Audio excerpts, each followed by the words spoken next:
Chers auditeurs, aujourd'hui, on va lire ensemble le livre de Cherry Carter Scott qui parle des 10 règles pour réussir sa vie.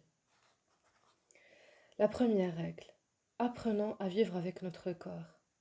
La deuxième règle, acceptons les leçons qui se présentent. La troisième règle, nos erreurs ne sont pas des fautes.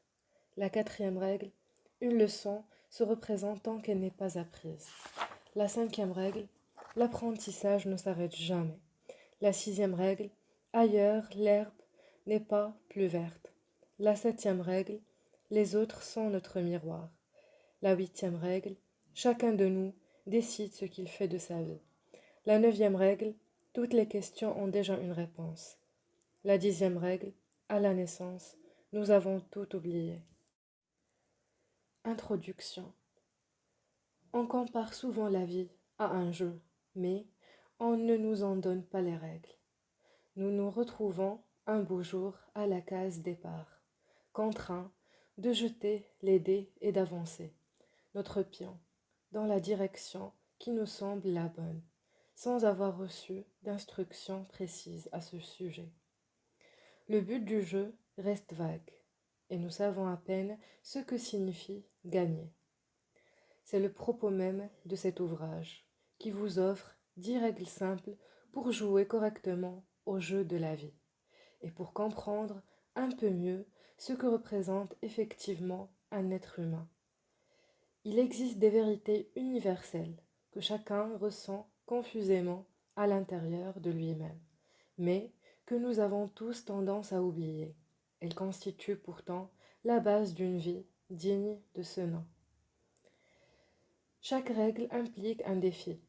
Relever ce défi amène à apprendre un certain nombre de leçons, indispensables au développement de notre personnalité. Une leçon est l'enseignement que nous apporte chacun des problèmes auxquels nous sommes confortés et que nous parvenons à surmonter. Les leçons à retenir sont aussi différentes que les individus qui peuplent cette planète. Sachez aussi que le même problème se représentera aussi souvent que nécessaire, tant que telle ou telle leçon ne sera pas assimilée. Ces 10 commandements d'un nouveau genre ne constituent pas une formule magique, ni un mode d'emploi pour atteindre à la sérénité. Ils ne vous aideront pas à guérir miraculeusement vos blessures émotionnelles ou spirituelles, ni à parvenir à la sagesse sur un claquement de doigts. Disons qu'ils jouent le rôle d'une bonne carte d'état-major pour un randonneur soucieux de ne pas se perdre. Sachez enfin que ce sont des règles de vie et non pas des lois qui vous imposent ce que vous devez faire ou ne pas faire, ce que vous devez penser ou ne pas penser.